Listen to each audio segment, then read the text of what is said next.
אני אצל הקצב שלי, כמו שאתם יכולים לראות את התמונה מאחוריי, כי תכף ערב חג ואלו החיים.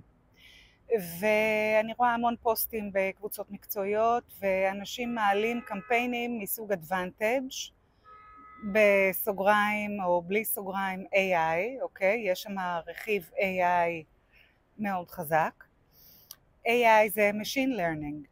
Machine Learning היא לומדת. ממה היא לומדת? מדאטה קודמת. אם החשבון מודעות שלנו צעיר, אם כלב הציד שלנו בתוך חשבון המודעות הוא כלב צעיר ולא מאולף דיו, הוא יסתובב ביער של המראות, ככה יסתובב, יחפש, יוציא מלא כסף, יביא 2-3 המרות במחיר מאוד מאוד גבוה, עם רועס או עם עלות לליד מאוד מאוד גבוהה.